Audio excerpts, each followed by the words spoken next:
আমি ইয়াসিন সাহেবের দেখতে যাচ্ছি না, কি বললেন? আর প্রেমিক বলবে বিরাট ব্যাপার, ঘেরে ধরেছে, খালি বলছে ফটো তুলবো, আমার সঙ্গে সেলফি নিবে। সেলফি নিচ্ছে আমার সাথে, কিন্তু চুল কেটেছে শুয়োরের মাথার মতো।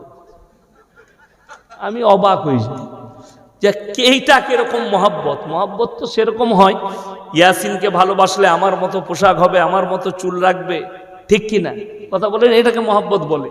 আমার স্টাইলে চলবে, আমি নামাজ পড়ি সেও নামাজ পড়বে, আমি দাড়ি রেখেছি সেও দাড়ি রাখবে। কিন্তু না, সব বেঈমান কাফেরে খালি ফটোটা কেন নিচ্ছে? আমি তো জানি ও হারামখোর শুয়োরের মতো চুল কেটে আমার ফটো কেন নিচ্ছে, প্রেমিককে দেখাবে। আমি ইয়াসিন সাহেবের দেখতে যাচ্ছি না, কি বললেন? আর প্রেমিক বলবে বিরাট ব্যাপার, মানে ভালোবাসা বেড়ে যাবে। কোথাও বুঝতে পারেননি? এইরকম কিছু ছেলের নিয়ত আছে। ইয়াসিন সাহেবের সাথে ফটো তুলছি, আমার ব্যাপার বুঝতে পারছিস?